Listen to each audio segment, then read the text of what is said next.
October 24th, Nintendo released community tournament guidelines.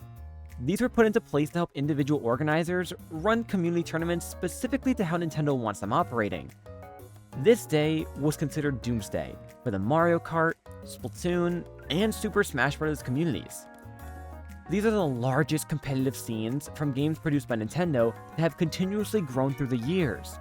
There was a lot of fear the players, spectators, and tournament organizers had while reading these guidelines, as they had to implement them into their very own online and in-person tournaments. Instead of reading them off though, giving you my opinion, I want to give you, the community, a sense of relief. Over the next 3 videos, I'll be interviewing 3 different tournament organizers that help run tournaments in the competitive scene, both online and in person. Today's video, we'll be interviewing Emerae. In today's video, we are joined by Emerae. Why don't you tell the audience a little about yourself and what you do? Yeah, my name is Emerae. I'm the Safety Security Director for multiple majors. In addition to being a TO, I'm one of the head organizers for Rise and Grind. I also I'm a TO for hire for corporate and for majors if they need somebody who can handle all of their back end stuff, mixed with the fact that I can do brackets. I don't do them often, but I can. Yeah, I kind of bounce around. I do esports things. It's always a fun one, right? To dabble a little bit of everything if you need to. Exactly. Yeah, this industry it pays to be a jack of all trades. Yeah. So, jumping right into our first question, what was the main reaction you and maybe other TOs that you were speaking with when you first saw and were reading through these guidelines? And was there any initial true worry? Yeah. So when the guidelines first dropped for Japan, everybody was freaking out. I got like 30 text messages of like, oh my god, what is this going to mean for events? Is Nintendo finally cracking down? Because keep in mind, no one knew that this was coming up. Literally, we had no basis for any of this. Like, no one knew. Straight up, nobody knew. And when I saw the initial guidelines and how they were worded and how everything was going, I could see what the future was probably going to look like, because I can go a little bit in depth with how licensing works a little bit later if it comes up, but we were really worried that the licensing guideline, or that the licensing process to get a license was going to be restricted. We were worried about, like, specifically, it said that you couldn't be an individual who organized the tournament, and there were a whole lot of these, like, overly restrictive guidelines that wouldn't typically happen with a license, or they just aren't generally that restrictive, because like Capcom did something similar with the initial Street Fighter V community license guidelines. Because when you make a tournament, you automatically get brought in under that community license, and they tried it with that. They received a lot of public backlash, and that change, mixed with the fact that they made the licensing process a lot easier for events. I don't like our big worry, and our initial worry was, how is this going to affect existing, future, and up and coming events? So like events that are kind of established but aren't like majors, or aren't like big, or don't have a name, or don't have market. They don't have any marketing value. Yeah. So it's one of those situations of we just didn't. It was a lot of uncertainties because Nintendo hadn't released anything, and we still don't know stuff until we still won't know what the licensing process looks like until the 15th. So like that's just in general. Okay, absolutely. It's kind of just, it's become now just kind of like a wait and see for at least what we've reached kind of a point that we can understand what we can from what they've given us without any extra information. So now it's just kind of a wait and see, find out what's gonna come next once 15 hits and these roll out.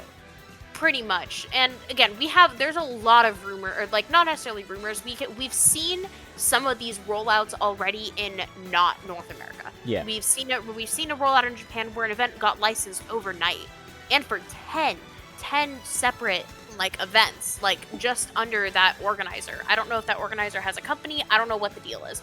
But what I do know is, and what I've been told is that the license is going to be a situation of you apply to get the license, you check mark which sections you don't agree with. So, for instance, in the license it says that you can only have 200 people competing at once per day.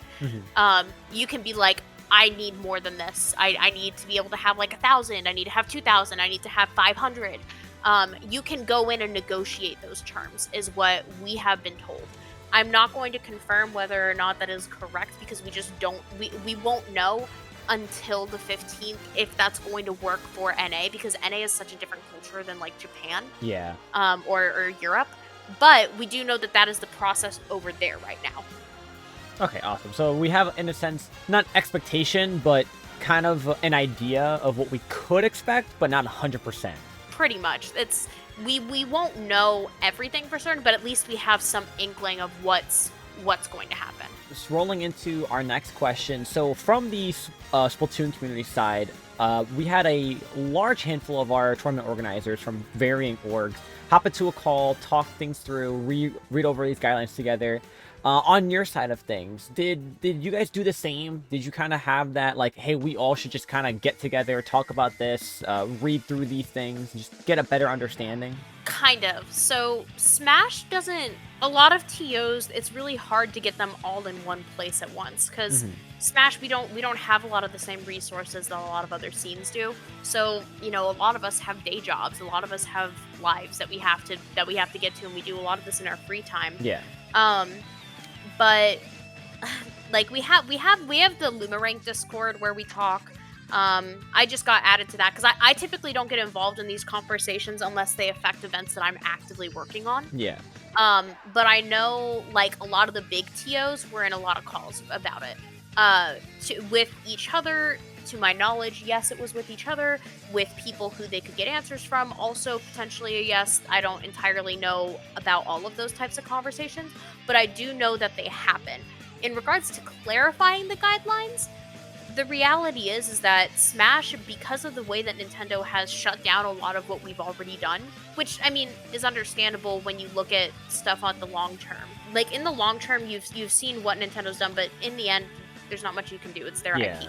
But when you are treated like that and you see these guidelines come out that are overly strict, it's really hard to get everybody to listen to reason.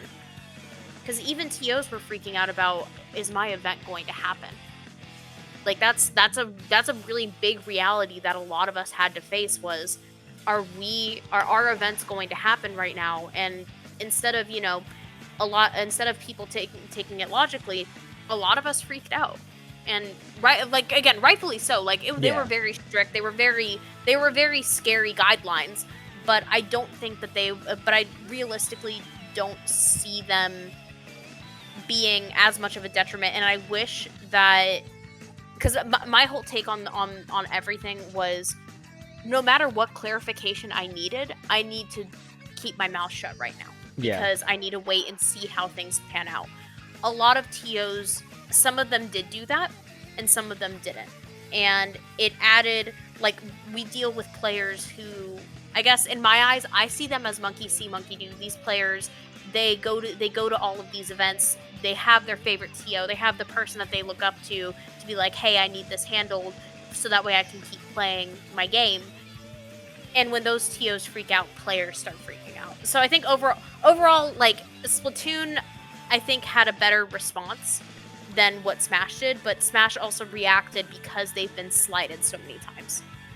Yeah, because like you mentioned before, like the Smash scene has had, Nintendo knocking on the doorstep, right? It has had events shut down one way or another. So there, in a sense, there's the experience there, as well as like this could be the end. Where Splatoon, it's like we've just recently started growing our scene massively. Like we're seeing our locals and our majors and even our online tournaments break record numbers almost monthly.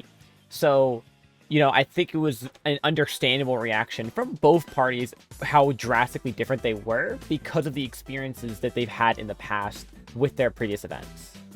Yeah, It's definitely the thing that I noticed about Smash when I first got into it, because I started in FGC and then I moved over into Smash as a player, and then very quickly after a TO. The more that I looked at it, the more I realized Smash has always acted out of a place of survival and not a place of thriving. Mhm. And that's why we have such strong responses to a lot of different situations, especially with these guidelines were shocking for us because we've never had that before. We don't know what to make of it. So I'm very happy to see that Splatoon seems to have their shit together a little bit better. Yeah, it's funny because a lot of the thought process, I know in both of the other interviews, and I'll even mention it here, the idea that, Smash got really big really fast in a span of a handful of years, right? And it got, in a sense, out of control for Nintendo to control. So a lot of thought process that came to my mind, and I imagine a couple other players, maybe TO's minds, was Nintendo getting to, or was Splatoon getting to a point to Nintendo where it was going to be the, history repeating itself? Like, was this about to be the next kind of Smash glow up, right? Was this about to be the next explosion? And they dropped the hammer of saying, like, hey, you can grow, but you gotta follow these rules if you're gonna do it properly, because the last thing they need is another IP growing to the tens of thousands and have just an equal of a clapback for certain things that they try to do. Yeah, that's literally Nintendo. I think right now, when you look at it that way, just in general, I think Nintendo did this so that way they have foundation for developer support, but also just for community quality checks. Yeah. Because God knows Smash needed that forever ago. Yeah, and the last thing they needed is, Splatoon to follow Smash's suit in certain ways, and this is their way of controlling that spiraling hamster ball that's just growing and growing. That is the Splatoon scene. And like you mentioned, the Splatoon TOs, they even had I remember that day, it found the back of my hand, every single tournament server that you could be in for Splatoon had a post pinging for the community message that they've written up for the community to be hey, we all got together, we know what's happening, calm down. We're gonna figure this out. We're gonna try to get your majors running still. We're gonna get your weeklies running still, your monthlies, your locals, everything that we still know and love is still gonna try to find a way of happening. Yeah, and there's always going to be a way for it to happen. Yeah. It's not like it's not like the way that there's always a way to get a license, and especially with the way that they're streamlining a lot of stuff, I don't see it as it's going to be an issue just in the future. I honestly, legitimately, I believe that once the workflow gets going, because we see it in every other esport, because I've worked in FGC, I've worked in FPS, I've worked in MOABs, it all always comes down to, is the process going to be streamlined enough for it to be effective? And once it is, everything goes perfectly. That's normally how it goes. Yeah, and of course that's the hope. Like you mentioned, this is the first time Nintendo's kind of had these type of guidelines drop, and they're not the last ones too. I'm sure there's probably other orgs or video game IPs out there for other companies that are gonna end up following suit, because it's just Nintendo was not seen to have this happen. Like you mentioned, nobody knew, right? There was no sign that this was going to happen. It came out of a shock, out of surprise to everybody. So it kind of led to that whoa, this is a first for us. Let's look at others and see what we can make from this. And I know there's even some other YouTube videos out there of people that actually broke down certain of these guidelines and matched with other video games that have their own tournaments too. Seeing the little similarities, and that some of it's it's not uncommon. These are things that they have to put into place. Yeah, I can't even imagine. I just, as somebody who handles a lot of the safety and security stuff for a lot of these events, and I see things that have happened at events, things that have just happened in general, and I look and I'm like, okay, why weren't these aspects of events required sooner? A big thing was the safety and security side, where events just didn't put any money or anything into them. And it's well, you have these are really important. Like, these will cost you your ability to do things. Like, you're playing with people's lives here. Yeah. You can't just like cut that out. So when I saw that they were putting down basic safety standards, and there's other aspects like transparency, like keeping everything transparent for players to see what actually goes in. So maybe they'll tell your like, as a side note, if you watch this, tell your TOs thank you, because we typically do not make money from these things. We do it because we love the game or we love the community. But back to what I was saying, like, they want transparency, they want safety, they want basic requirements in order for anybody to go to these events. And in my eyes, that's a really good thing that they did. And I think it was a matter of time from when everything happened, from July of 2020. It was just a matter of time until something happened that put everybody in that position. And speaking of like having those things run with having certain funds put into place to, again, the safety and security of everyone that goes and attends, whether it be spectating, playing, or even running the event, and even making things function.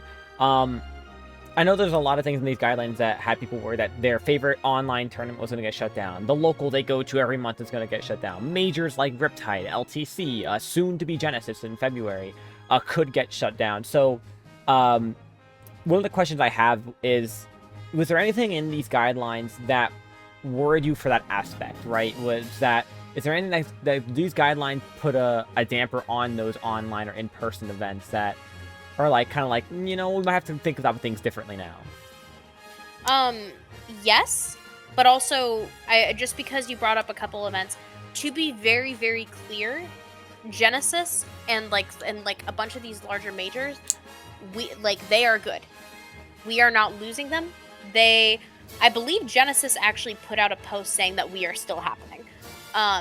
But a lot of these large events, just in general,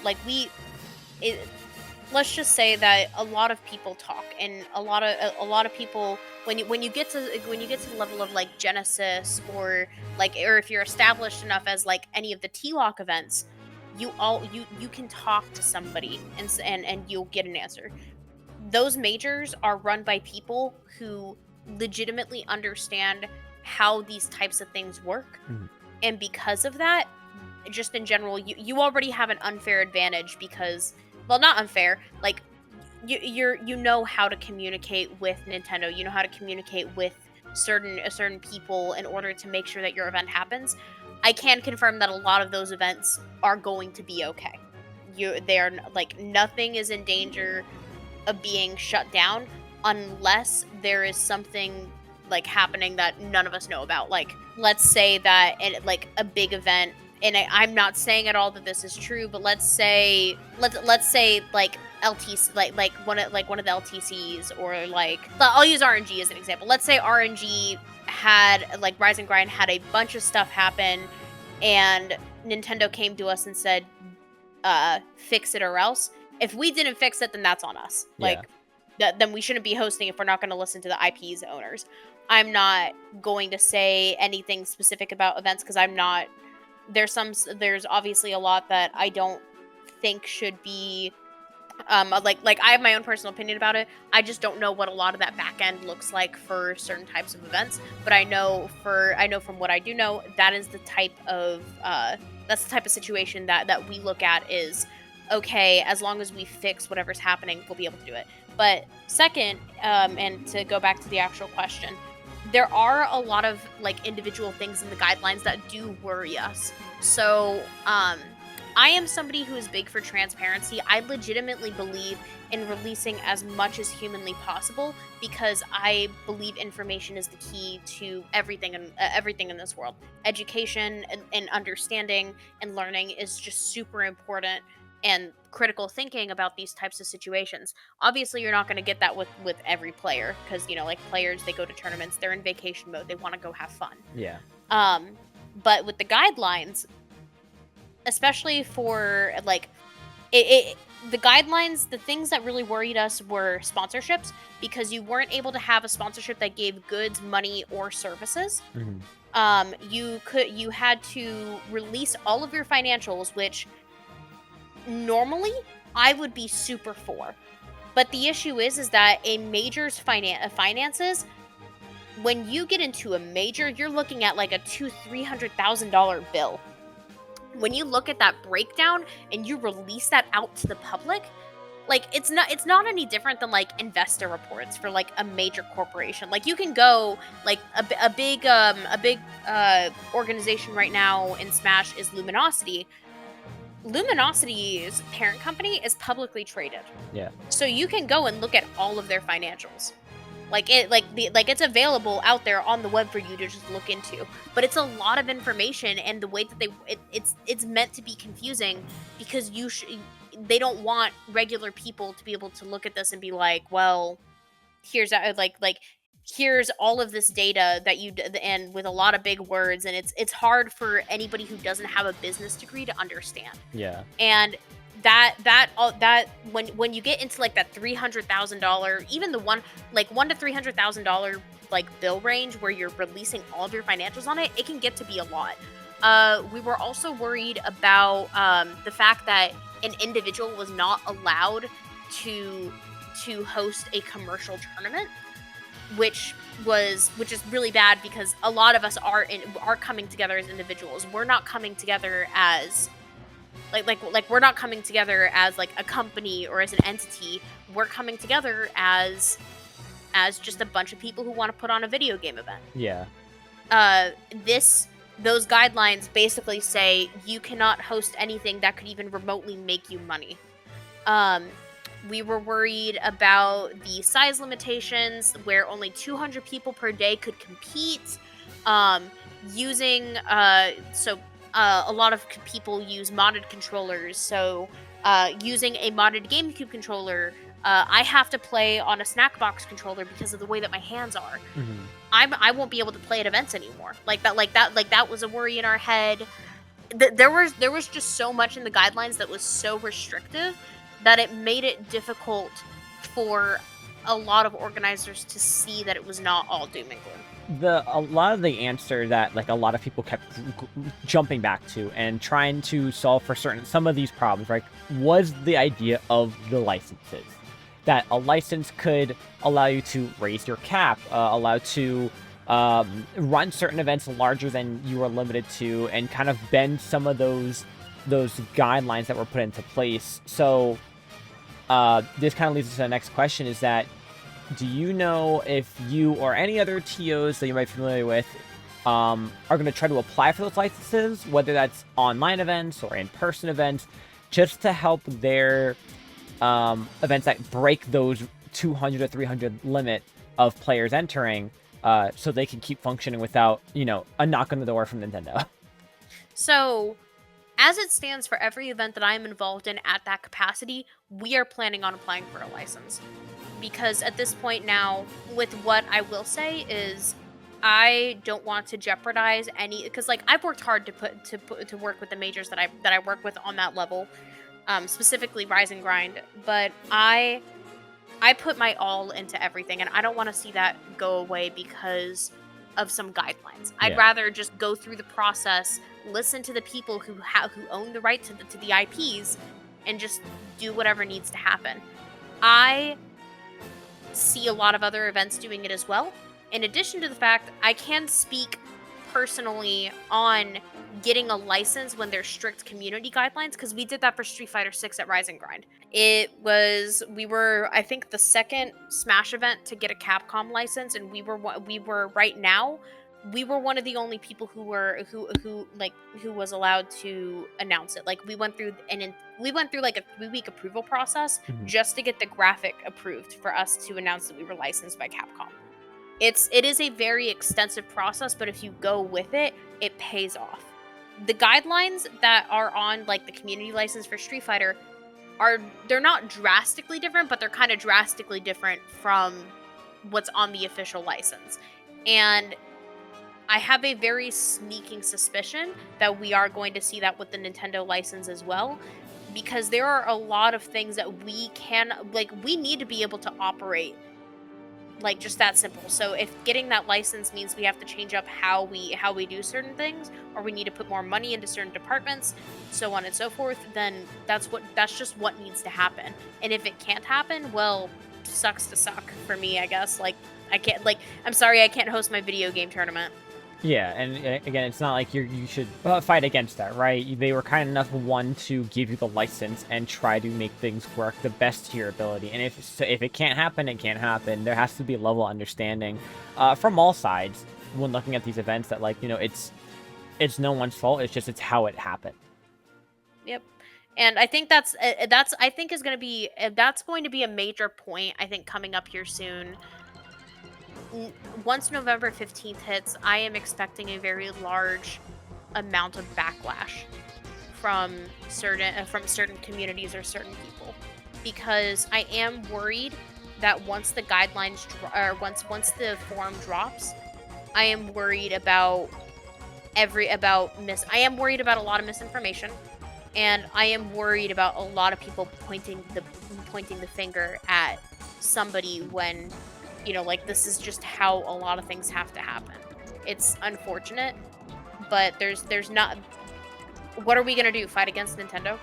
Like, we're literally, if anybody shows up with a lawyer being like, Nintendo, I'm suing you to run my video game tournament, you're already going to deal with IP rights. And that IP law here in the U.S. is a nightmare and a half.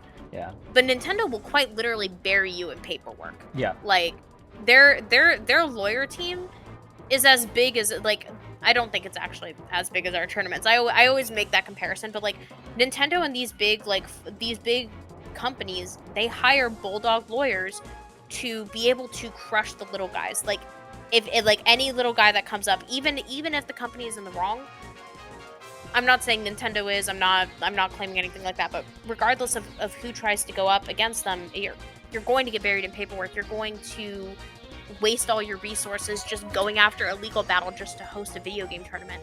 And in the end, as much as you may love it, it's just not worth it at the end of the day.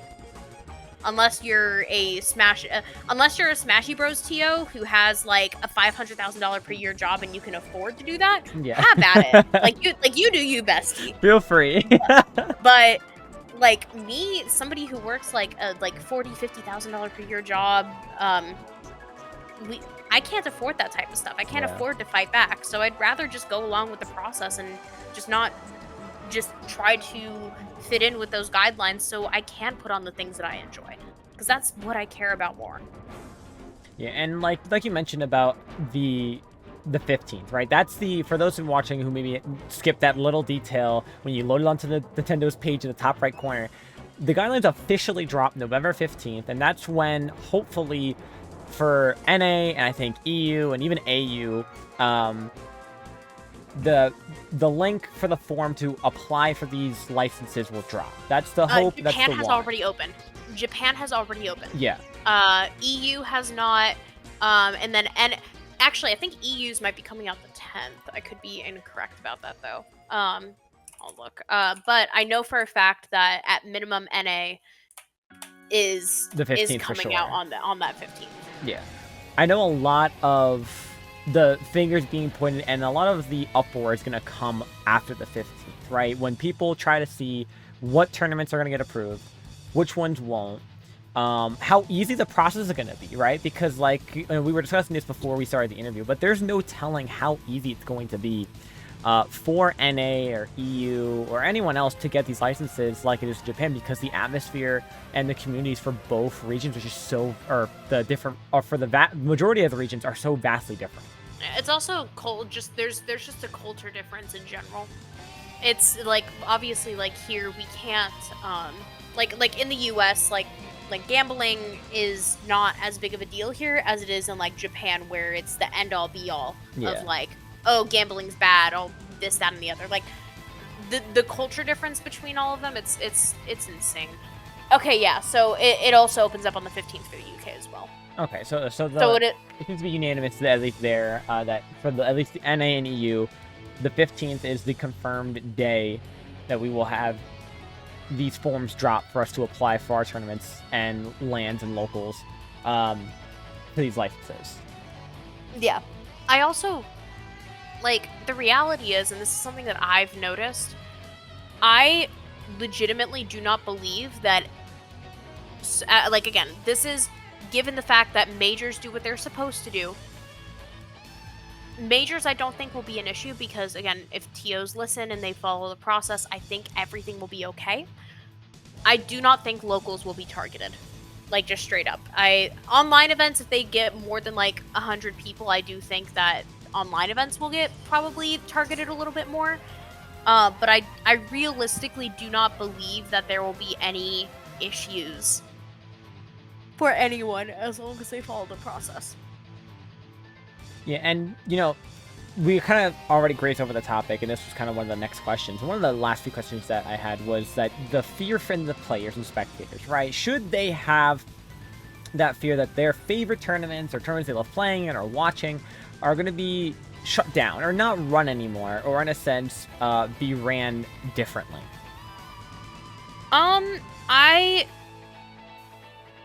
Should they fear? No. Are they scared? Yes. That, like, I was gonna say, there's a difference between, like, should they and are they, because regardless of what's happening, players are going to be scared no matter what. Yeah. Because, again, they're going to follow the lead of the people that they look up to. If their favorite top player starts talking about the Nintendo guidelines and how they're going to be the end-all be-all, players are typically going to follow that example. They're going to follow whatever example they hold closest to them. And a lot of those right now are fear.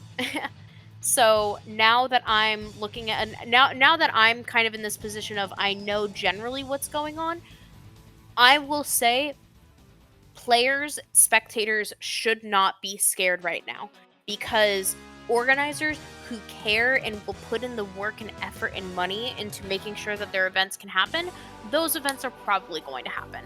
It's not like Nintendo is going to be the end-all be-all and take everything away and kill the scene. Nintendo, just to my knowledge, doesn't want to do that. They don't, like, you have to remember, Nintendo, with them, it's similar to Disney. Everything's about image. Yeah. It's always the positive. You're always the family-friendly, happy company. And I think that if they tried to stop all tournaments, it would end very poorly. Just for them in general. So I don't think that players need to be scared. I don't think events are going to run any differently. Like CAG just released his all best of 5 guide on how to run an all best of 5 event that ended up blowing up. I don't see like stuff changing on that front. There are aspects of events that are going to change though. Like, for instance, safety and security wise, you can bet your ass there's going to be a rework for a lot of events. I just finished, literally yesterday, some of the work that I was doing for the Genesis security and safety protocols, and because that's because I do safety and security for them, and it's gonna be a little bit more intense. You're gonna have to make sure you get your bag checked. Like, if the event can pay for it, metal detectors are probably going to be a reality. It's not going, like there's going to be a couple extra steps. You may be required to show your ID at check-in desks.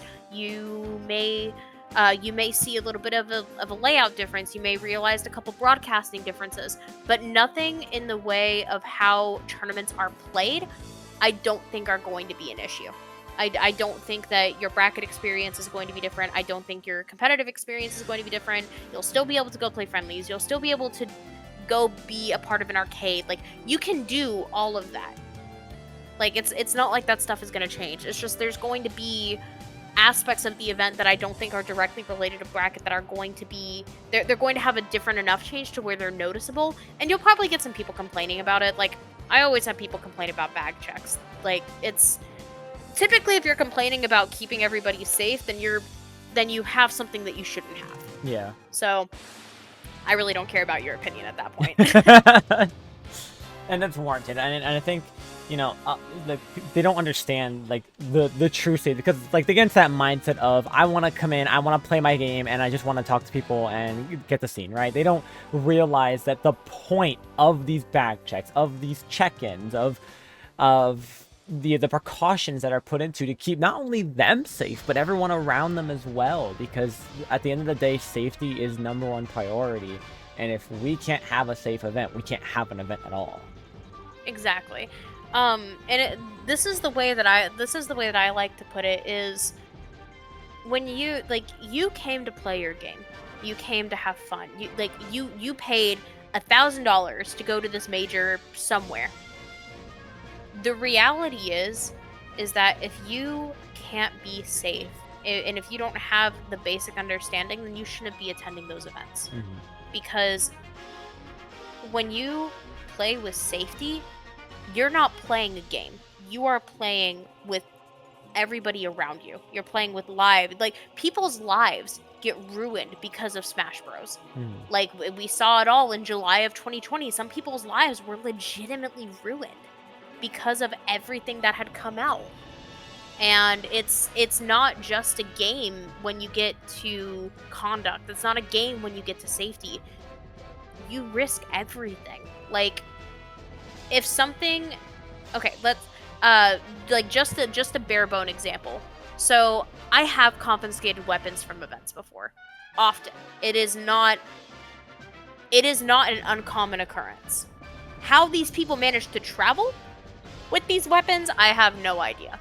But I have confiscated weapons. I've confiscated thousands of handles of alcohol. I've confiscated a lot of crap. Mm-hmm. When they're bringing this stuff into a video game tournament with children. Yeah. Children, women, the people in these events, they are potential targets. When you look at the risk analysis and you weigh everything, you can't just allow that stuff to come in. But yet people are still bringing them to a Smashy Bros tournament, or they're bringing them to a Splatoon. Like, they're bringing something that they're not supposed to an event, and you risk hurting somebody. If something that you are doing can possibly hurt somebody in any capacity, whether that's spiking your controller and it hitting somebody, whether that's whatever happens, it's going to happen at that tournament, and you automatically become a liability. So in my mind, if you can't take the proper care to if you can't take the proper care to try and mitigate as much of those as possible, so that way you can have that safe event, then again, you shouldn't be hosting if you don't think that's an issue, because it is something that is unfortunately a reality with a lot of events. Is this stuff happens, and either organizers don't know, or they know and they let it slide because it's their homies, or because they just don't care, or they don't think it's a problem. It is. And it's a big enough problem for Nintendo to specifically label, hey, you have to have basic standards. I was going to say, like, I was about to bring that up as well. I'm glad you brought it up. It's like that, yeah, like, there's a reason why Nintendo, in a sense, touched over every kind of topic or everything that can happen at a big event, right? In person and online. That there's a lot of factors in there that go into play, and the last thing they need, you know, is something traumatic to happen at one of these majors, and their IP is on it because it's advertised for it from these events, whether that be Smash Bros, Splatoon, Mario Kart, or, you know, any other video game they produce under the sun. And the next thing you know, they're getting a bad rep. Yeah, because there's I think the most notable cases that I can think about would be when Vicky Kitty got robbed outside of the CEO Daytona venue, the Splatoon player bomb threat, and in Smash, there tends to be a lot of players who talk about doing stuff but they never follow through. People do know that these traumatic instances happen, and those are just the things that are talked about. The stuff that isn't talked about, the assaults, the sexual assaults, the harassment, those types of things happen at every tournament. I've been a victim pretty much at every tournament that I go to, something always happens. And I'm the safety and security director for these things. So the fact that something is happening to me when I'm supposed I've gotten to the point where events where it's like I've had 4 events in my lifetime that I've gone to where I've had nothing happen. And in my eyes, that's I shouldn't be afraid to go to an event. Yeah. Like, I have to go. I literally rolled up my sleeves and said, if no one's going to do it, I'm going to. Mm-hmm. The fact that I have to do that and there's no sense of basic care is a little bit frustrating. Yeah, and you would think it would be a universal thing, right? Like, you would think these aspects and these, like, can happen should be crossing so many other, players' minds, but unfortunately it's not, because they're just so entranced in the concept of just playing the game, of just trying to be the best, trying to get that first place whatever prize. It's so many things just kind of fly by and they just go under the radar of their minds, that, and unfortunately or they legitimately think it's just not an issue. Yeah, and that's the worst part, because we see it, there was a period of time during the summertime in the Splatoon scene where we had a lot of players get outed for just horrific things they've done. And it's crazy to sometimes see, like, people have some kind of response, whether joking or not, act like it's not that big of a deal when it's a serious issue. And most times it's a crime. Yeah, the minute you cross into legal, the one thing that I started telling tournaments is when you get to the point where it is a legitimate crime, assault, harassment, sexual assault, bribery, robbery, blackmail, when you get to that type of level, organizers shouldn't be touching it. It should be a immediate report to the authorities. Yeah. Like, that's just how like, you don't fuck with it at that point. Like, that's out of your hands. Unless there's one person in this community who I trust to handle those situations, and that is Kat from PNW, who quite literally has done this professionally for 35 years. She is the only person who I legitimately trust to handle that type of stuff on her own, and she's going to tell you to go to the authorities. Yeah. When you get to that level, why are you a Smashy Bros tournament organizer who's probably in their mid to late 20s doing this? Like, why are you handling conduct? Why are you handling something that could turn legal? Why are you handling something that shouldn't even be going through you? Like, all the cases of pedophilia, all the cases of harassment, assault, everything that's happened at an event, all of that should have gone through the legal system. Actually, France is a great example of this. So, in France, all Smash Brothers tournaments are all public events. Mm-hmm. They get support from the government. I don't know if it's financial, I don't know if it's the ability to just operate. I couldn't go into too many specifics, but what I do know is that if anything happens at an event, it automatically goes to legal, because that's all that the community is going to tell you. Yeah. Go through the court system, go through the court system, go through the court system. Everybody's going to tell you to handle it with the proper authorities. The US does not have that type of culture at all. Yeah. So it's a little bit of a different situation. I think when you start talking about safety and security and about those aspects of events, I feel like the culture does have a large like play in it, to the point where I'm sitting here just kind of watching all of this unfold. I compare it to Europe, I compare it to Japan, I compare it to the US. A lot of these players and TOs, they just don't have that perspective. I think I'm one of 10 to 15 women TOs. And we're not necessarily overshadowed, but a lot of people don't have our perspectives. They haven't been in those situations. Yeah. So, it's a lot of it is just lack of understanding and lack of knowledge, and I think that is a very large portion of the issue. disproportionately large part of the issue is the fact that that information just isn't readily available, or knowing that type of stuff. It's kind of like the whole thing with starting to organize an events in general. There's a lot of steps that a lot of people just don't know about. Like, and now this license adds an extra step, but there's getting your venue, there's signing your venue contract, there's if you're doing a major, you have to get all your hotel bookings done. You have to get all of your like ducks in a row for flights. Like there are companies who handle all of that stuff for events, but certain events just don't know that those companies exist, so they get really bad deals. They get shafted by people who promise them something. You have to know and understand sponsorship contracts. You have to know and understand tabling contracts. You have to understand brandings. You have to understand marketing. There's so much that goes into those events.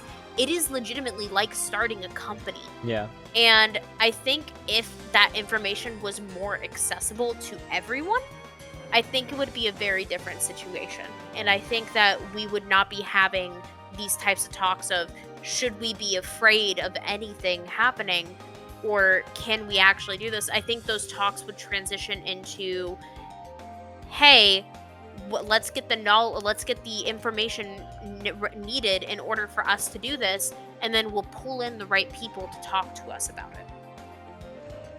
And hopefully we'll be seeing a lot more of this kind of stuff be brought up more as these events go on in the future, right? We're going to start seeing a lot of these regulations be put into place because of these licenses, these type of security measures, these type of precautions.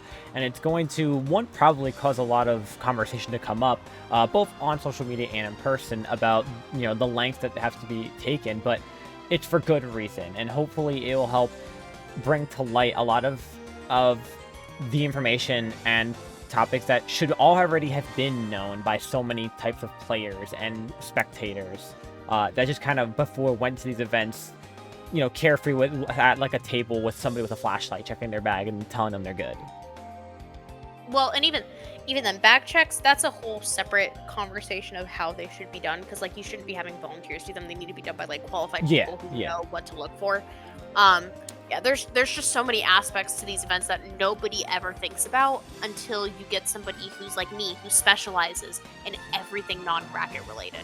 Or you get somebody who's been doing this for a long time, like Cact, or you talk to like Gyromite with Port Priority that's coming up, and be like he's done this for so long that you just kind of get that understanding.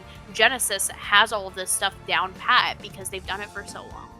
But a lot of the stuff you just have to learn on the job. And I think players who I have had so many players transition from being players to TOs telling me that they hate how complex it is and then going back to playing.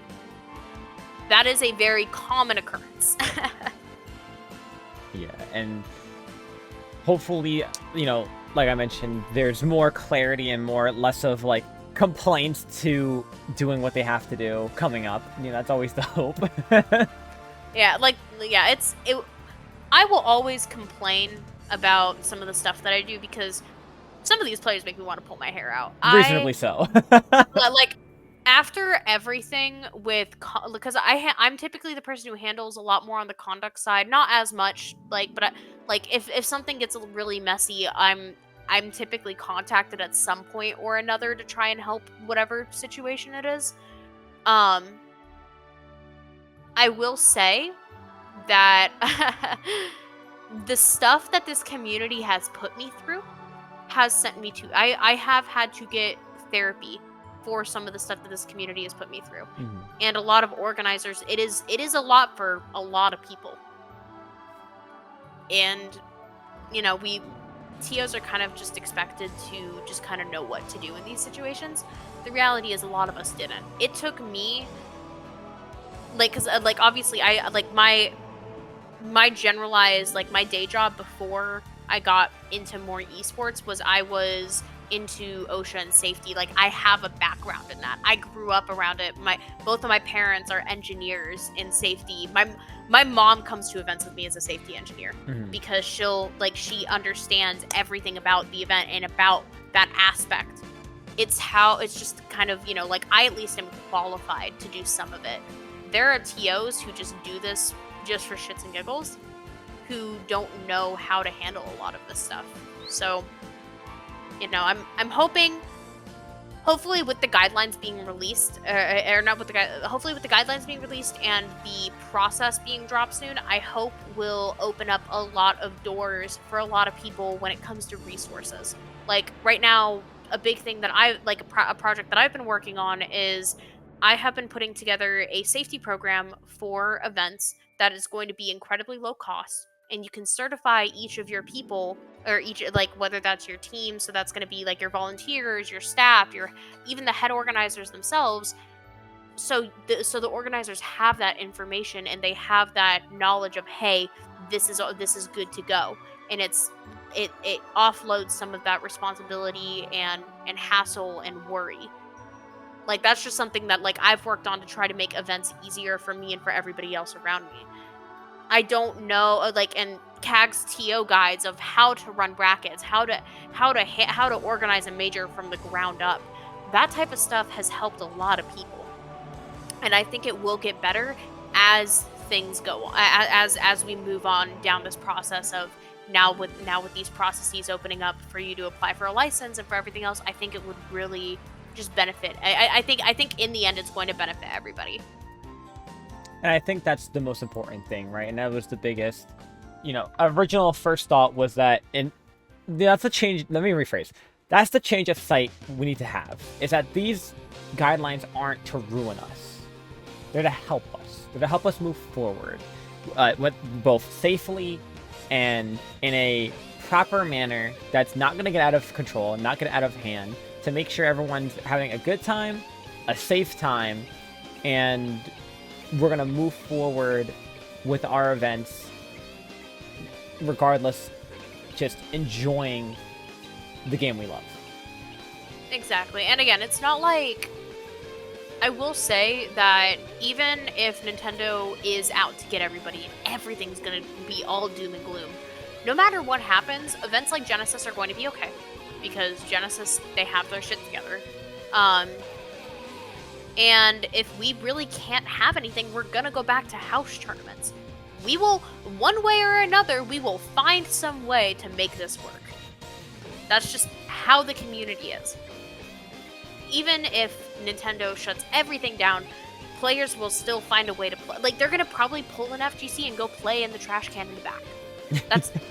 That's literally just how our communities work. We have been treated like crap for so long that we are prepared to go back. And that's why I said earlier, like, everybody is acting out of a place of survival now. They're not acting out of a place of thriving. They just want to survive. They just want to be able to have the base level of their game.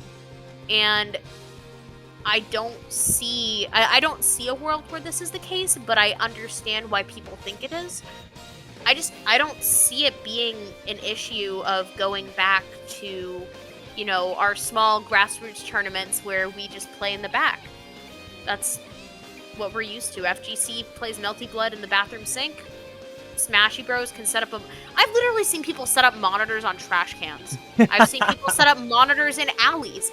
I went to a tournament where a player was quite literally took a old ass an old ass laggy TV, set it up behind the building in the alley just so that way they could play Smash because the venue was so full. Like, they will always find a way to do it. I've seen people literally set up monitors on toilets. Actually, okay, I take back what I said about the alley thing. I walked in to an event here in Texas because I moved here for Rise and Grind, and I worked with a venue that hosted regionals. One of my CTX players literally took one of the monitors and set it up on the toilet. That's dedication. It is dedication. It's incredible. Like, I quite literally was like, bro, I literally had like 5 tables, and I was like, dude, there's tables with outlets in the tables. You can put your monitor there. You do not need to go sit in the bathroom. I ended up filming it after, so that way I could at least get some sort of like proof that it happened. I wish I had it on my phone, but I don't. But what matters is it happened. Yeah, exactly. When there's a will, there will always be a way. Especially in this fucking community. Yeah. Oh my god, they will. So if somebody wants something, they'll find a way to make it happen. Yep. All it takes is to want it bad enough. Exactly. Pretty much. Before the next part of this video plays, I want to quickly iterate that this next part was recorded November 20th, 2023. Emerae got information about the guidelines after they've been out for a couple days, and really wanted to share the information with all of you. So, I gave Emerae the opportunity to go ahead and give us updated information, again as of November 20th, 2023. Back to the video. And yeah, talk to people you did, yeah. So, right away, we'll just start right with the whole reason for this follow-up is that you were able to get into contact with someone regarding the licensing. Yes. So, over the course, and I was working on this pretty much the entirety of Let's Make Moves Miami from the Smash side. Is I've been working to try and get in contact with somebody from Nintendo's licensing department. Fortunately, while I was at Miami, I was able to get in contact with somebody who is probably as close to being actually Nintendo as you can get right now, from somebody who doesn't already have an established relationship with the licensing department. So part of the whole deal was like, hey, let's try to find out as much information as we can because this affects everybody. And with that in mind, I wrote a very nice, lovely thing that I sent out to organizers once I sat down and talked with them. I'm putting together questions to send once again, so that way I can continue. That way I can try to get more answers as things come forward. I can what I think is probably for the best is I'll go ahead and just read off what I have already written, and then we can delve into a little bit more once we bounce off of that. Absolutely. And while you're reading it, for the viewers at home, I'll throw it up on the screen so they can read it with you as you read. Absolutely. All right. So as of today, which this was on the 18th, I received confirmation that the main purpose of the form is only to streamline the process and open up a direct line of communication to Nintendo. They have hired an entire department solely to handle this because of the turnaround times and sheer amount of events being submitted. They want to make it so organizers are at least given some form of support, even if it's just the license, and some minor suggestions on how to make events better. Now, questions that I directly got clarification on. They will only be turning away events that do not align with the ideals of the company. So an example would be if you're running an event and you get a sponsor that could be seen as controversial. So weed, politics, weapons, stuff like that, probably not a good idea. As it stands, those guidelines apply to sponsors as well that promote are affiliated with drugs, weapons, political affiliations, and anything that doesn't really fit with the family-friendly and healthy outlook that Nintendo has. So, for instance, the military, National Guard, government sponsorships are more than likely going to be out of the question because of political affiliation. Yeah. But I am currently trying to get confirmation since some of us, some organizers, especially if you host in a smaller city, you tend to work with your local government to if you're working with their police department for safety, if you have an event that's larger than 1,000 people, typically you also have to get in contact with the city because they have grants available, venue stuff, all that jazz. But with that in mind, certain things are going to spark further conversations with some gray areas. Those gray areas include things like energy drinks. So, an example, an event is sponsored by Red Bull or Monster. Those will require much more in-depth conversations with Nintendo. As it stands, mostly everything will be good to go unless you are doing something that is negligent, i.e. no security, allowing something really bad to happen at the event, adding a sponsor that didn't get approved, or etc., or something that could have impacts on the image of Nintendo. Things that can spark further conversations are things like if you have a large prize pool. If you have 100K plus going through the company bank account, they'll want to see where that money is coming from, where it's going, and they don't really care if you're they don't really care where it's going as long as it's not embezzlement or you're paying yourself 70% of the event budget. and that it's not getting directed towards sponsors or people that they could see as not cool, like political affiliations. Currently, right now, the main question that I am asking and that I'm trying to find the answer out to is Nintendo going to step in when it comes to community conduct? I want an answer for this to see how it affects events and how we handle conduct. I'm guessing I'm guessing on that front we aren't going to see anything for liability reasons, but I figured it's a good question for us to ask. There we go. Yeah. But yeah, so that's the gist of what I sent to organizers. It's great. Other things, yeah, which that's more answers than what we had before. Yeah, we were pretty much left in the dark.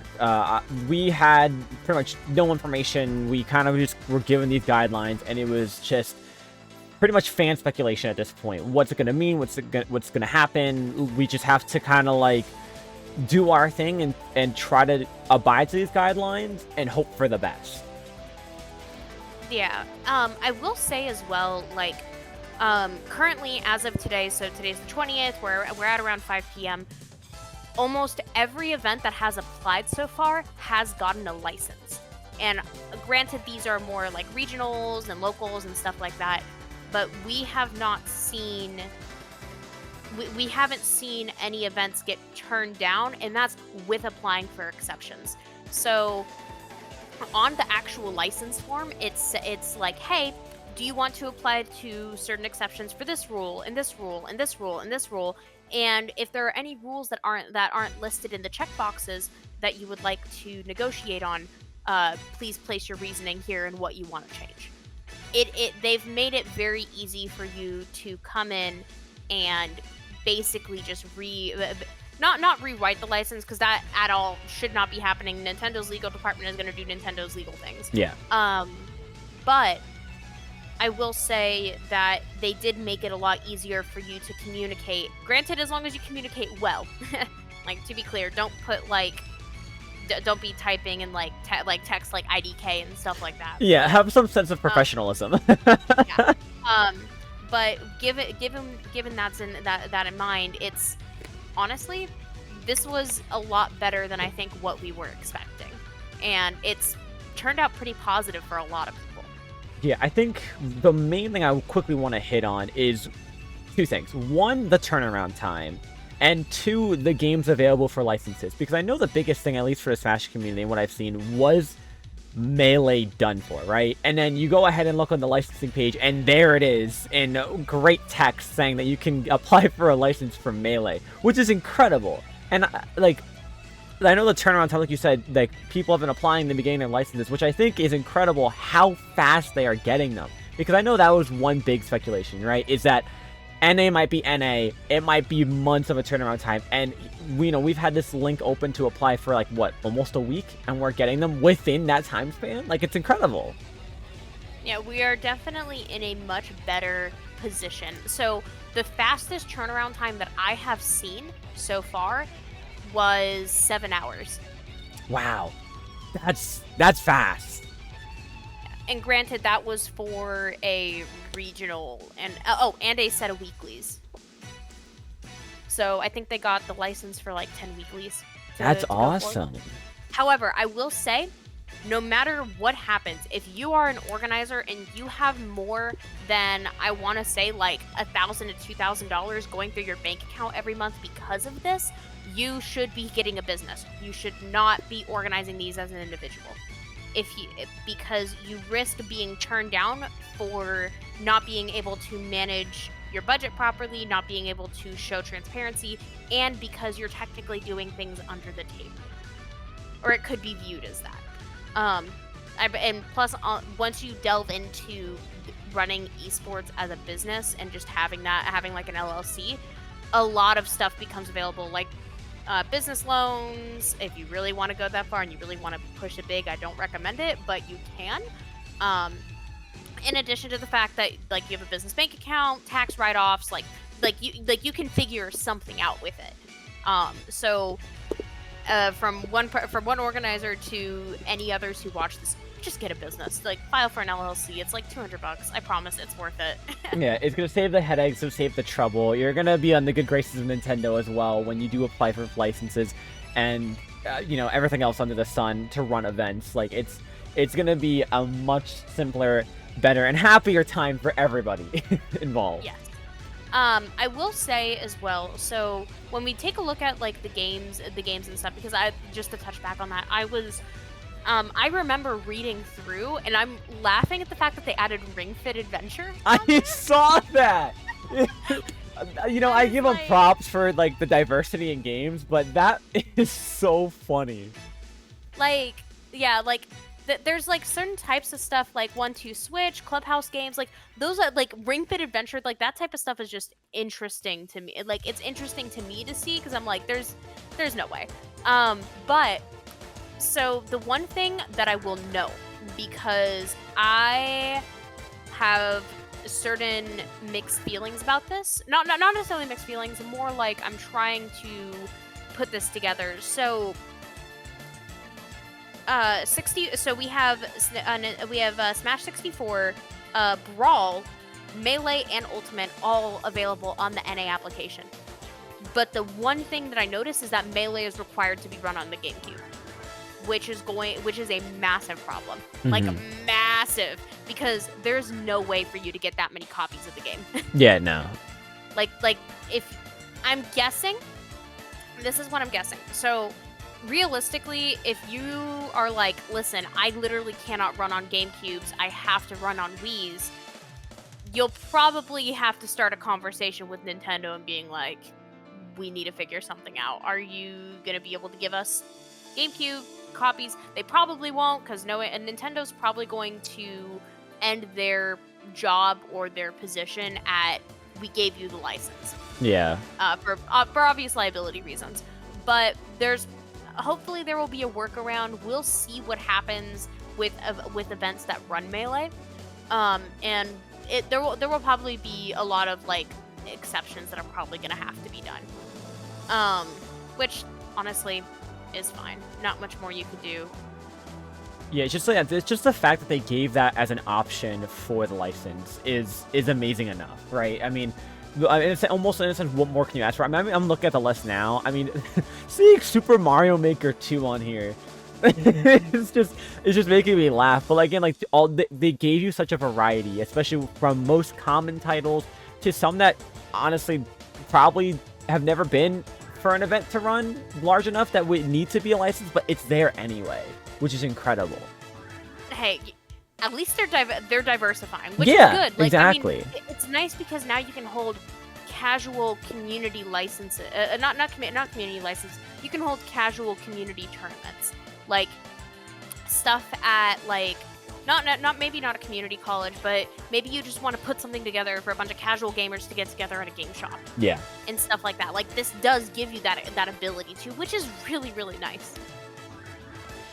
But yeah, so as it stands, the only events that I know that have gotten accepted for events, because keep in mind, you have to file this application per game. Yeah. So, that's like per game. So if you are running 4 games at an event, you're running 64, Brawl, Melee, Ultimate. You have to make a separate application for each individual game, which is fine. Yeah, it makes sense. Yeah.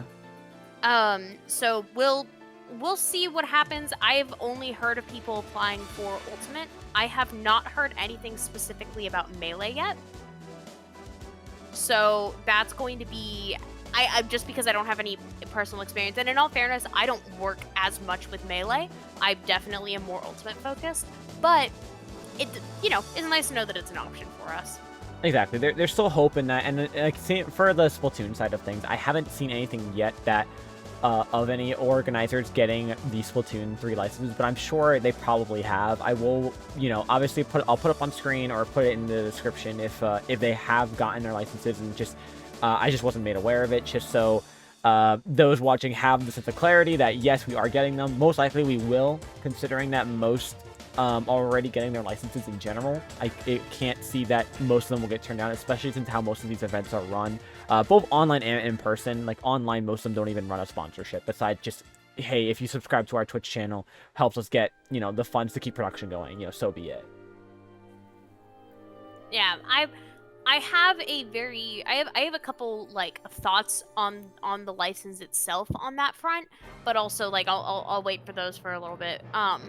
We as it stands, the license doesn't, we don't know, like I haven't signed an official license, like I personally haven't, because I haven't really needed to, Yeah. because the event where I have to apply for a license myself, we just aren't at that time period yet. Yeah. Or we're not at a place where we need to worry about that. Like realistically for us, we'll probably so like for instance Rise and Grind, we dropped the dates at the end of day 3, because we're going to be in August.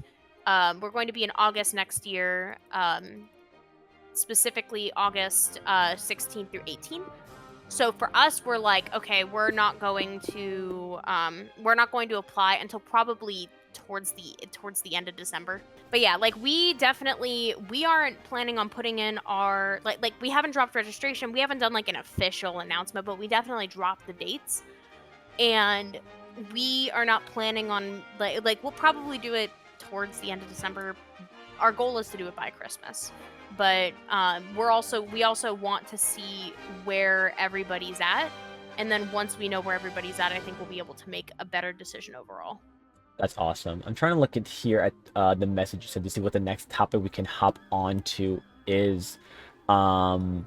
Yeah, there's so much. There's a lot. There's a lot, which is awesome. Again, like you mentioned before, like from going from Left in the Dark to having all this information, in the palm of our hands is incredible, because now so many things are just clearer. Actually, if you want, I can kind of go down, because I also have a private reference of stuff that I'm not necessarily not allowed to share, but I have to reword and have to kind of pick and choose what can go out and what can't. So I can pull from here, because there's automatically something that jumps out, and that's further conversations with Nintendo. Yeah, absolutely. Because so when you put this in, a lot of people have just been getting emails saying, congratulations, you've been approved for a license. Great, fantastic. We love that for you. But there are going to be things that are going to spark conversations, whether that's going to be sponsors, bank, like the information that's going out, things like that. Because again, they want to make sure you're not embezzling. They want to make sure you're not like supporting gambling. They want to make sure you're not donating towards like a fucking like. Am I allowed to curse? Yeah, you're fine. You can. Okay. As long as you're not like giving money to like a controversial like thing, that's that type of stuff. I think once you get past like the 5 to 10K range is when they probably will start those conversations. Realistically, though, I don't see them going further in depth. They'll just want the rest of the information that they can, operate off of, just to make sure that they keep quality up. Those types of conversations, just because again, like Nintendo's not the type of company that's going to be like I'm not going to say that they've done goof. They're very protective of their property, which is understandable, but just because of the way that Nintendo is mixed with the way that they're handling this, we kind of saw it similar with like Capcom. Their lawyers are not just going to decline an application outright unless there's like that big of a red flag. And if there's that big of a red flag, you should not be organizing. Yeah, no, absolutely. And I think that's the biggest great thing that we have seen that you mentioned in your message is that we have that connection with Nintendo now. Yes. We don't have that separation anymore. Yeah, and the easiest phrase that I can say that sums it up is things are going to stay the same. There's no crazy changes outside of stuff, and again, you just have to get prior permission. Like, they're going to stay the same, but you just need a license before you can advertise and run future events, which is completely understandable. Again, we saw event developers taking these types of stances already. We saw it with Capcom, and Capcom obviously has a little bit more of a jump through hoops process, just because of like their licensing department is a little bit on the smaller side, to my knowledge. Like, again, RNG, we had our Capcom license, we had 2 people who we talked to, and that was it. So with that in mind, my cautious optimism has changed to hesitant optimism. Because now I'm not like, I'm worried about getting burned. I think the hesitancy is coming from the uncertainties of everything else. Obviously, there's a lot more information that we can continue to go down, but that's where I think myself and a lot of other organizers stands. A lot of us aren't talking too publicly about it because we don't want to, like say something that accidentally screws things up. Yeah. So like obviously all of this was stuff I got permission to share prior. But in the end, this I think was a good step. And it was what was necessary in order to not necessarily keep the status quo, but keep things going. Like this did not kill the community. Is the point. And that's what, again, a lot of people were thinking right off the bat, obviously. Licenses, like, guidelines are out, our events are gone, our events are going to be shortened, our growth is stopped. No, we can keep growing the same, things will happen the same. The only difference is you have Nintendo's approval to have these events function, which is important, It's not so, like, in a sense, under the table anymore, where it's like, we have this event, and Nintendo kind of knows it's happening, but they're just not going to say anything. But now they kind of, like, are just giving you the approval, like, you know what? It's official. It's official out on paper. We're okay with you having these events. Yeah, I'm very excited to see what it's gonna come up with for events. To be clear, if a major was announced, like this is for Smash and this is for everybody, because of the way that the guidelines are, if there is a major that was announced in the last week since the form came out, like they're announced, they have dates, they've done everything, they have gotten a license. Because in order for you to continue with announcement, they had to get that license first. So if that's any hope at all, pretty much everybody can read this form. You can see the specific guidelines that they put down of, hey, you just do not announce, do not announce, just don't do that. Yeah, exactly. Like, if you don't have a license, you shouldn't, and ideally you should not be trying to dance around this and run your tournament. Get the license. It's an easy process. It's free. They're not gonna charge you. Yeah, that's a big thing. They made so certain licenses, when you get really in-depth talks with developers, like rhythm games, Japanese rhythm games are a very they are very strict when it comes to licensing. Mm-hmm. And those, you typically have to pay for those licenses, at least to my knowledge. So the fact that they are making it free for just about everybody shows that they are at least trying to put a good foot forward. Yeah, exactly. And I think it would have been a whole different topic and situation if we had to pay X amount for these licenses. But the fact, again, they're literally letting you get this for free to run whatever event it is, online, in person. It's a huge step in the right direction towards really having that strong connection between Nintendo and their games. And the community. Yeah, pretty much. Like, the entire purpose of this form is to streamline, because I know a lot of people don't know too much about it, and I'm not going to say names for the sake of privacy. Mm-hmm. But so with Nintendo, specifically with Smash, there was one singular guy who was basically acting as this bridge, like between TOs and Nintendo. And to my knowledge, that wasn't even his job description. He was just supposed to be doing other stuff. He did this because he cared. Yeah. So now that this is like an official thing, they hired an entirely separate department to handle this. This, quite literally, the best thing you can do for yourself is just to submit that form. Because then you can have that conversation with them and be like, yeah, I'm looking to do this. What can we do to make sure that I can? And then it's bing, bang, boom, you're done. Like, it's a much, much easier process. So, speaking of getting these approvals, right? The next big question, obviously, that right now you did mention is a gray area, comes down to sponsorships. And now these are, to clarify for those at home, I'm talking about sponsorships for the events themselves, not teams. Yeah, no, we had a scare because we thought that players weren't going to be able to wear their jerseys. Yeah. We were so scared with the way that they worded it. From the looks of it, that's not the case at all. And again, we just have to be like, yeah, there are players who are sponsored by companies. I'm sponsored by a company. Like that, like, granted I don't have a jersey that I wear, but I still rep the tag. Yeah. So the gray areas, it's not just with sponsors, obviously, but sponsors are going to be a main pain point, because sponsors are not, like, they're not necessarily required for events, but they're borderline necessary. Yeah. Because these events are money pits. Yeah. They are gigantic money pits, especially when you get into, like, the major size, because an average venue rental, let's look at LA, which obviously is a little bit inflated.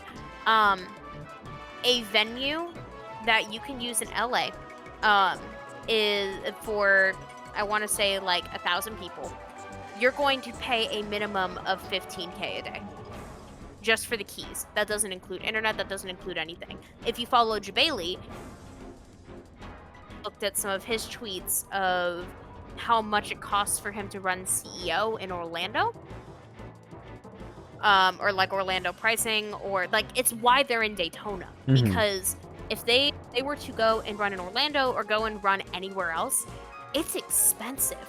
Like, literally, I think he was talking about, like, the just the internet for the building, for the hard line, and that's for one hard line. That's not like for the Wi-Fi. That's for one hard line for one stream, is a minimum of like 10K.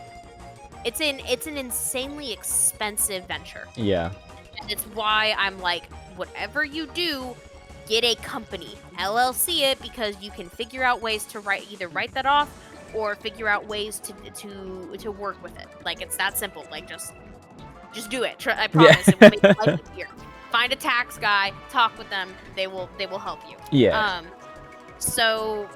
Or business advisor. That's what I meant. But with how expensive that stuff is, you can't just go into that and be like, well, we're just gonna hope that people sign up. Like, having a plan going into it has been, like, by far is like the best thing that I can suggest when you're going in to talk with Nintendo about it, because you're gonna get talked to. Why do you have such an expensive venue? If they asked for the venue contracts, I couldn't tell you.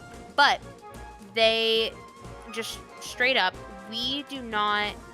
I don't personally see a world right now where they don't talk to you if you get above a certain threshold, because they're going to look at venues, they're going to look at how much you're paying your staff, they're going to look at, like, how much you're paying your casters and stuff. Granted, they don't care how much you're paying them, as long as, you know, like, people are getting paid and you're not cutting, like, you're not, like, using child labor, for instance, that type of stuff. But those types of, You're good.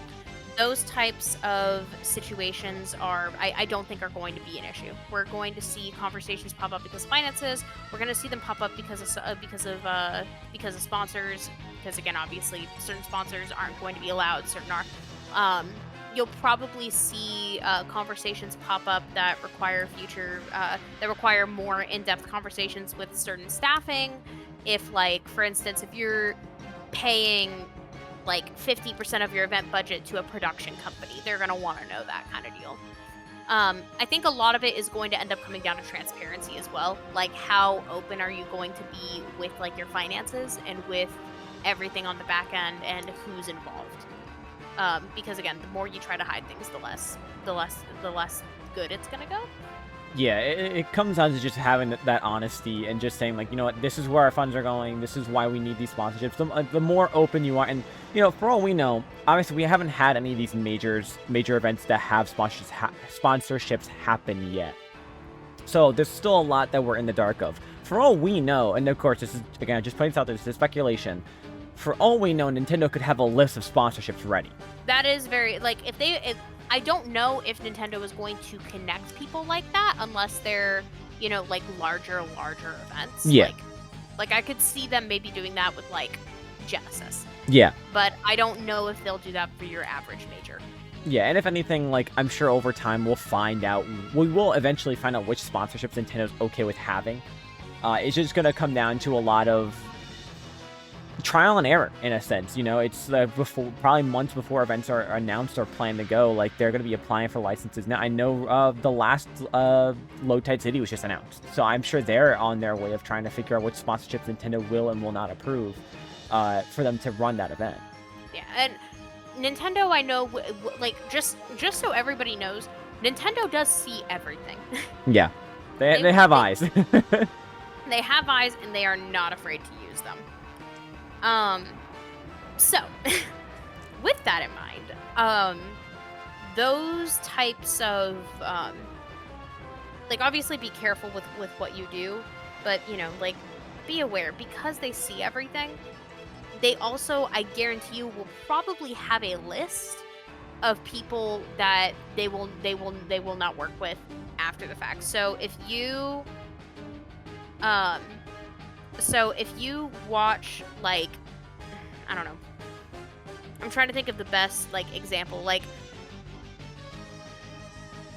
if you start an event, something happens at the event and everything burns up, then they're probably not going to want to give you a license again. Yeah. If something happens at your events and a player is compromised, that's definitely something that could be like a reason, like, hey, you didn't, I don't want to say you didn't care enough, but you didn't take the proper precautions, because, like, specifically in the license it says you have to care about the safety and security of your players and of your competitors and spectate, like anybody who's an attendee.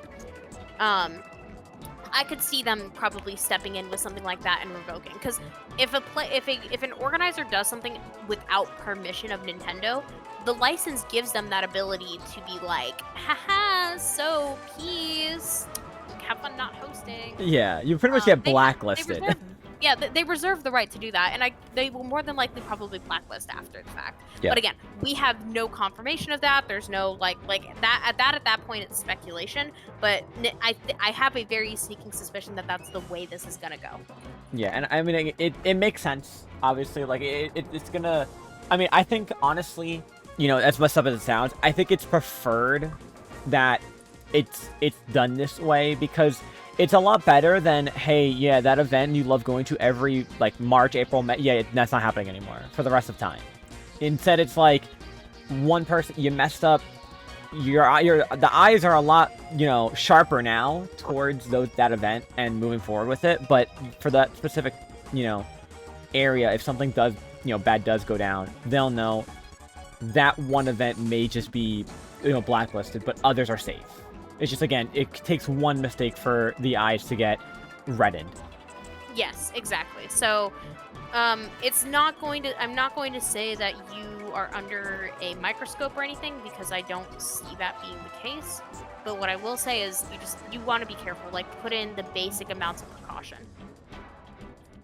And again, you should be fine. I am very interested to see how certain aspects of events, like, end up being affected by this, because, like, right now we see, obviously, like, certain sponsors are blacklisted. Like, Monster and Red Bull came up by name of, like, hey, these are very active in the community. So with sponsorships like that, especially if they're energy drinks, they are not black and white, they are much more gray areas. Those conversations, they realistically, and this is a gigantic blow to organizers who work with Monster and Red Bull on a financial level, Nintendo may say, hey, Red Bull and Monster can't give any financial, like, assistance to this. They can give away free product on site, but they won't be able to do anything else. Like, there is a very real possibility of that being a thing. Yeah, and again, it comes down to just, unfortunately, waiting. Right, I mean, I think Genesis that's coming up was announced and set prior to these guidelines, so they probably are one of the last majors that are going to be able to get away without the licensing, without these new set of rules. To be clear, events like Genesis, especially when you get that big, most of those events already have either direct contact with Nintendo or have set everything up already. Okay. So, like, it's not like it's not like you're going in and like events are like large events are okay. Like Genesis Golden, Genesis literally has been putting out posts saying that they are vibing. Yeah. It's not my event, so I'm not going to speak too much on it, but they are okay. They've had this stuff figured out, which is good. Yeah. So, but yeah, we'll kind of see where larger events start to lie relatively soon, and I don't know if any major TOs are planning on talking about it or if the license allows us to talk about it. If it does, then definitely from me, once I see what the licensing process looks like for a major of like RNG scale, which is 1,000 to 1,500 people, I will more than likely, if I'm able to, I will probably put out a step-by-step of how we went through the process. Because the big thing with this license application, but also the big thing with this entire thing is that they want transparency. And the community deserves that transparency as well. They deserve to know what's going into these events, which is understandable. But at the same time, like, you know, I want to make sure that this application is accessible to everybody to read, to fill out, like anything that can be done to make the process easier and less intimidating. Because like you read the Japanese version of this, and it's so much more intimidating than the English version. Yeah. It's like they don't even touch melee in the Japanese version, which is funny for me. Yeah. I think we've seen that. Yeah. Oh, you first. Sorry. Okay, so you're good. What I was gonna say is that like, you know, I think the biggest cause could be just, you know, obviously the culture. It's so vastly different. And I mean, again, Nintendo has said, and we've, you know, come to conclusions on why these had to happen. But I don't know what's the words, the niceness, but the company, the consumer, like, conversation and like sense, attitude, whatever it's called, is a lot more laid back for NAs and Europes than it is Japan, and it could just be a big culture thing. But also like the fact that they have so much variety for us over in NA and versus Japan just shows that, like, you know, that it really does enhance that, like, they know. They see what we do, they see what we love, what they've produced, so they're gonna try to do what they can to let us keep running what we will want to play. Well, also, I will state, and this was a direct quote, basically, Nintendo is pushing for events to happen of all calibers. That's what they want. Yeah. They want every type of event to exist. And in their eyes, this is what I was communicated to. It's the more the merrier, as long as things are handled properly and gone about correctly. Like, so obviously, like, again, like, I will speak on the safety side, because bracket, you can learn how to run a bracket. If you have safety or like security at an event, hire a professional security company. Yeah. Don't do the cops for your own sanity, because cops have even if you hire them out, cops have the ability to act without informing you. Private security won't do that. Yeah. Plus they'll keep an eye on faces that aren't supposed to be there and things like that.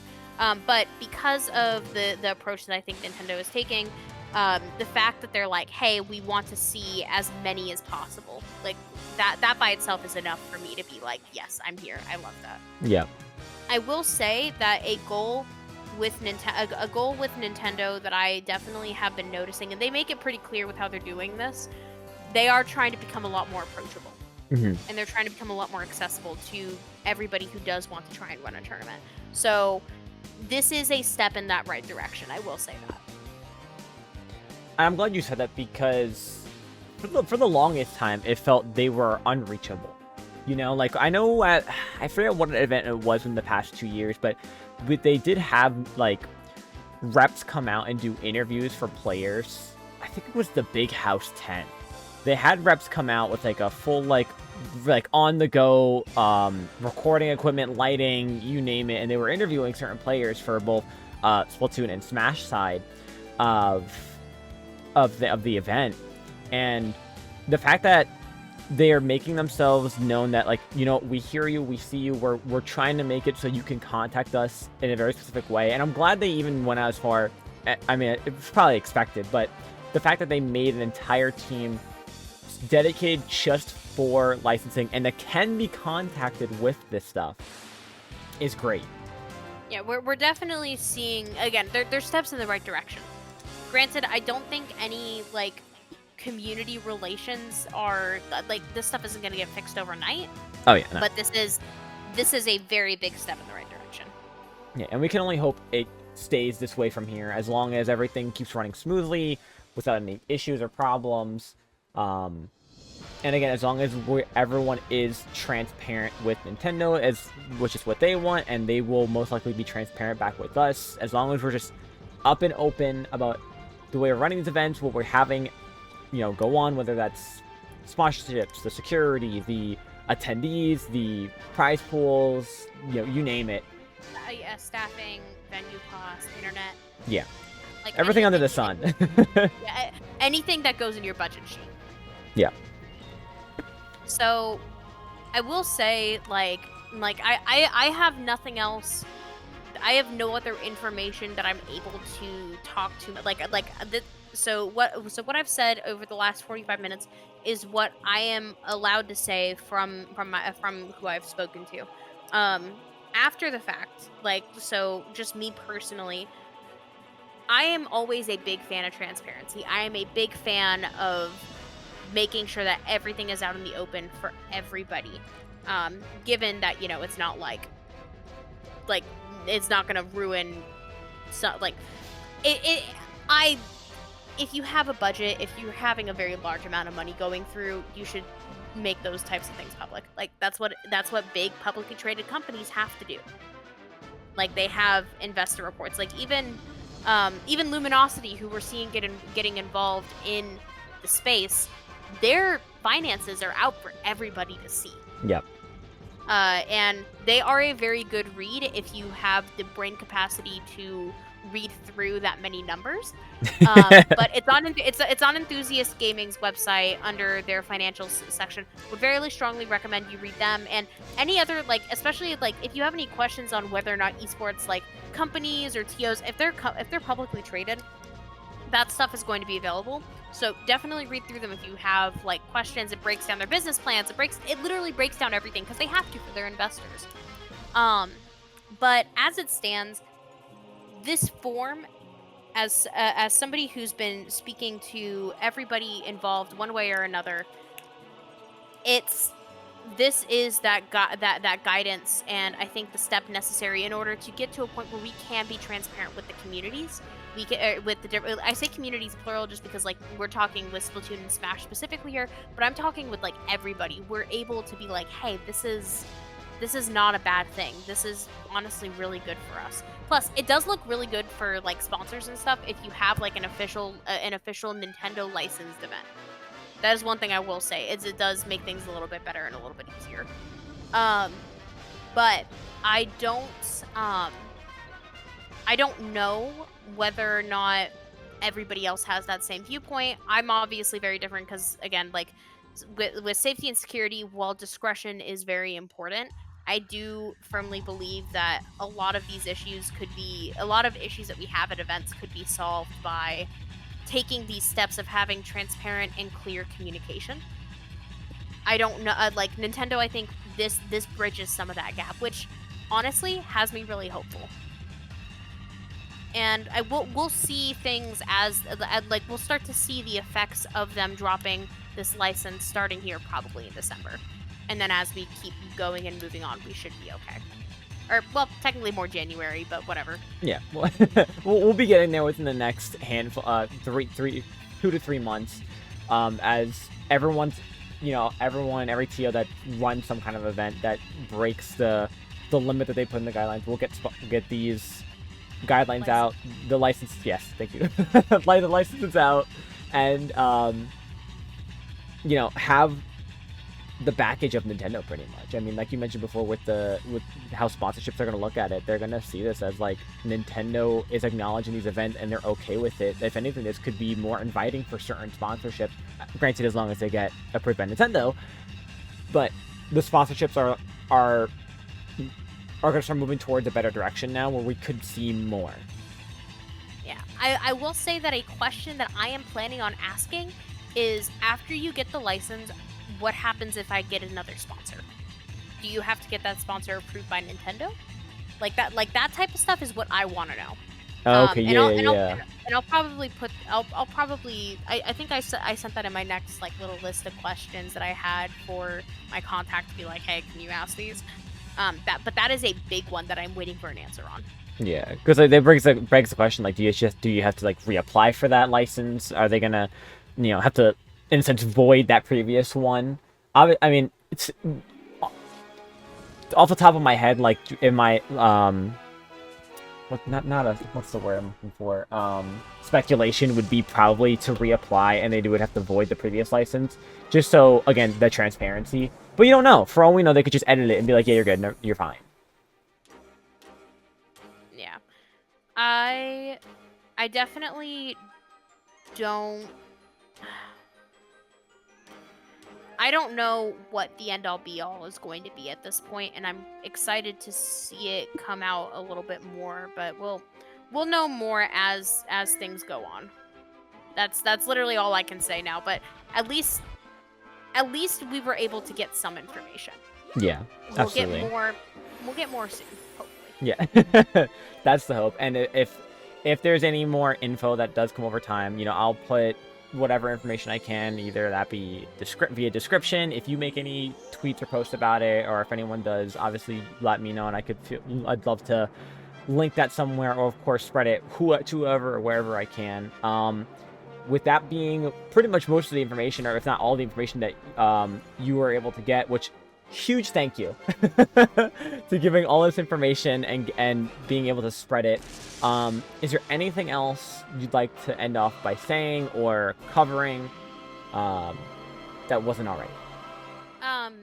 Yeah, so like I said in the last little like section that we did, I think I specifically noted like, hey, thank your TOs, because yep, this adds a whole other extra step to organizing a tournament.